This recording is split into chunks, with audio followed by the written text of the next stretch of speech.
We're standing inside Maxwell Mansion. This building was built in 1855. Construction completed in 1856. And really, it's the original mansion that was built in Lake Geneva. This is the first fancy mansion that was built here. Now, the building itself was built by Dr. Philip Maxwell. He was a field surgeon in the Army throughout much of his younger years. Now, to get a good idea of who Maxwell was, you need to picture him clearly. He was well over 6 feet tall, over 280 pounds.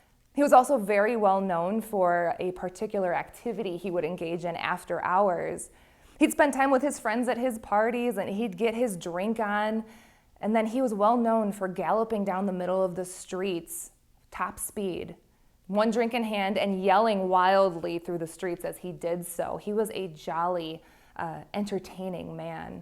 The Grant Suite is upstairs, so named because Ulysses S. Grant himself stayed there. In that room, you might feel taps on your shoulders. You might notice that your belongings move around. My first week here, I had a couple of hotel guests that were staying in the Grant Suite, and they came running up to me in the morning. And the woman and the man, they have different rituals before they go to sleep. She Snapchats and reads a book. And she puts her book down in the same spot and her phone down in the same spot every night. They woke up the next morning and she said, "Boy, I didn't sleep very well last night." And he said, "I didn't either. I felt somebody tapping me on the shoulder all night." And she said, "No way." She said, "I had my phone and my book moved 2 times during the night, and it was freaking me out." It's probably the little boy upstairs. Now, that child's voice has been captured on numerous recordings from many different paranormal researchers, my favorite of which is about 5 in the morning when the researchers are leaving, and they turn their recorder on and they say, "Good night, we're leaving." And on that recording, you hear a little boy's voice cry out, "Don't go." He is lonely. Some believe his name to be Danny, and Danny is the reason that there are police officers in this area that don't enjoy coming to this building unless it is life or death, because they don't like the little boy that tugs on their pants when they go up and down the stairs. It seems like if you don't acknowledge him or if you don't react to what he's doing, he gets bored and goes away. He also went after our innkeeper at one point, and she was a runner and a screamer, and he went after her all the time when she would go in the attic and put things away from a party. One time he blew a whistle at her. It was like an old-fashioned whistle that we didn't have in the home at all.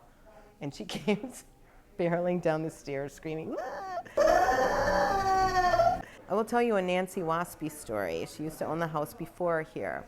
She's got really great stories. She thinks this home was a portal for spirits. She invited her relatives up from Chicago, and they all stayed upstairs. She stayed on the first floor here. So when they all came down to breakfast, they were all in separate rooms. When they all came down to breakfast, they were all in agreement. They said, "What were you doing up in the attic, last night?" And she said, "Nothing, I was down here sleeping." They said, "No, you weren't. You were dragging furniture across the floor." They all heard it, and they went up in the attic, and there was nothing in the attic. He's a 4-year-old child. He supposedly died of scarlet fever. Just remind me of a kid who's bored.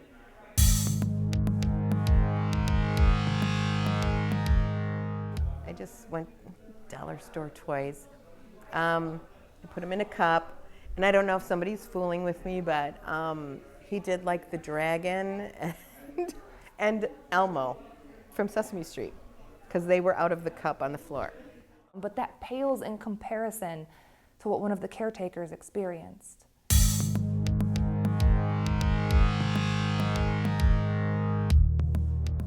One night during construction, nobody else was here. He was laying in bed, relaxing, watching TV, when suddenly he hears heavy footsteps coming down the hall. He said as he looked to see who was approaching, no one should have been in the building. He sees the shadowy outline of 2 feet step up under the crack of his door, backlit by the hallway. He calls out, "Hello." No answer. He gets up out of bed and he throws the door open to find an empty hallway. Nobody there. He closes the door, he lays back in bed and decides that it's a figment of his imagination. And all is well until again, moments later, the footsteps come, heavy, and deliberate, slowly down the hallway. This time he doesn't say anything when he sees those shadowy feet appear outside his door. He jumps up expecting to confront whoever it is face to face. Nobody there. He's either being pranked or haunted. He hasn't decided which yet, but he knows he has to check the building. He makes his way down the hallway checking. He makes his way down the stairs, and that's when he sees it. A shadow person.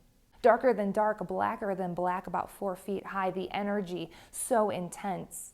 He says he nearly stumbled into this creature. His entire body went cold. Of course, he panicked. He ran directly out across the front lawn and across the street where he waited for his friend to come and help him. When she arrived, they made their way back into the building. The energy lifted, nothing out of the ordinary occurring. He convinced his friend to stay the night with him, but when she woke up at 3 a.m, she said, beyond a shadow of a doubt, I knew that this place was haunted. Now, he did work here for quite some time after that. However, he tried not to be in the building proper as much as possible because he knows what happens when the sun goes down. My name is Rita with American Ghost Walks in Lake Geneva. My name is Renee Ratchek, and I am a beverage director, bartender here at Maxwell.